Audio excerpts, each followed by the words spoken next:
Bonjour à vous, chers choisis de Jésus. Le message 184 du premier volume nous fait prendre conscience de l'importance de la parole de Dieu. Cette parole qui doit guider chacune de nos actions. Et pour être en mesure de bien l'accueillir, tournons-nous vers Maman Marie et disons-lui, « Je vous salue, Marie, comblée de grâce. Le Seigneur est avec vous. Vous êtes bénie entre toutes les femmes, et Jésus, le fruit de vos entrailles, est béni. Sainte Marie, Mère de Dieu, priez pour nous, pauvres pécheurs, maintenant et à l'heure de notre mort. Amen. » Mon tout petit, entre toujours plus profondément à l'intérieur de ton être. C'est là où tu trouveras paix, joie et bonheur.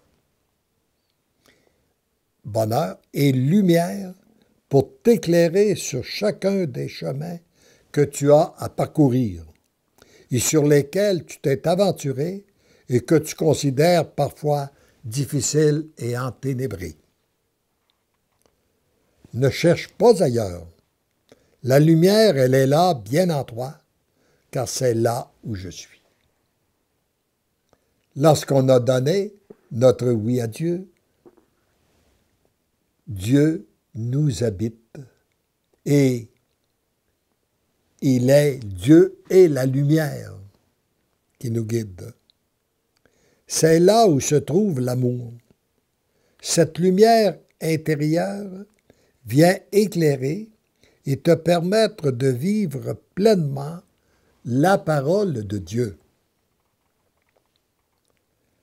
La lumière étant conforme à la parole, vient te confirmer la source.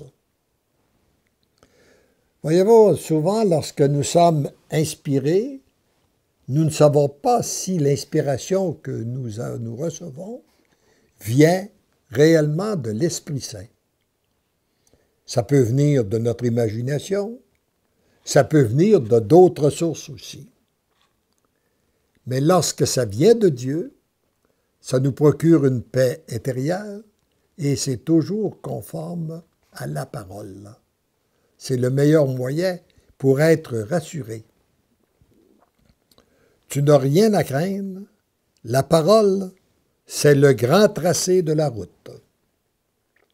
La lumière te permet de voir clairement ce tracé à l'intérieur et de goûter pleinement ce que tu découvres.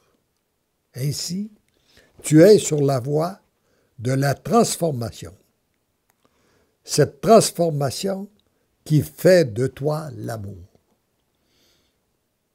Nous avons été créés par amour et nous avons tous besoin, comme nous avons tous péché, comme nous sommes tous égarés parfois, nous avons tous besoin de transformation pour faire de nous des êtres d'amour.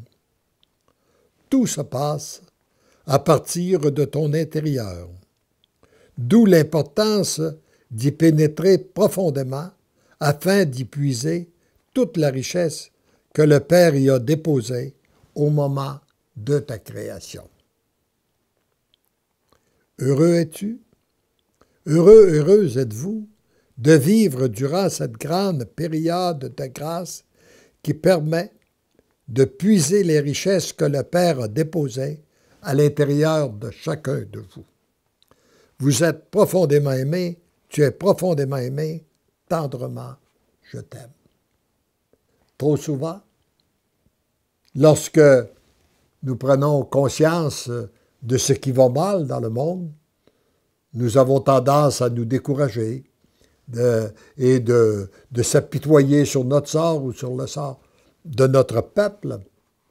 Eh bien là, ici, on nous dit, nous sommes en même temps que que le mal abonde, les grâces surabondent.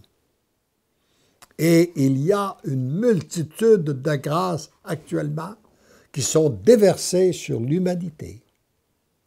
Et ces grâces sont là aussi pour préparer nos cœurs à accueillir Jésus dans son grand retour. Parce que notre foi en tant que baptisés, elle est basée sur un Christ qui est ressuscité, mais ce Christ qui est ressuscité nous a promis son retour dans la gloire. Et nous sommes sûrement très près de ce grand retour, et nous avons besoin de ces grâces pour nous préparer, pour vivre la transformation de notre être, afin d'être capables de l'accueillir. Heureux sommes-nous d'être bénéficiaires de ces grâces qui sont déversées en abondance actuellement sur tous les cœurs qui s'ouvrent à l'accueillir.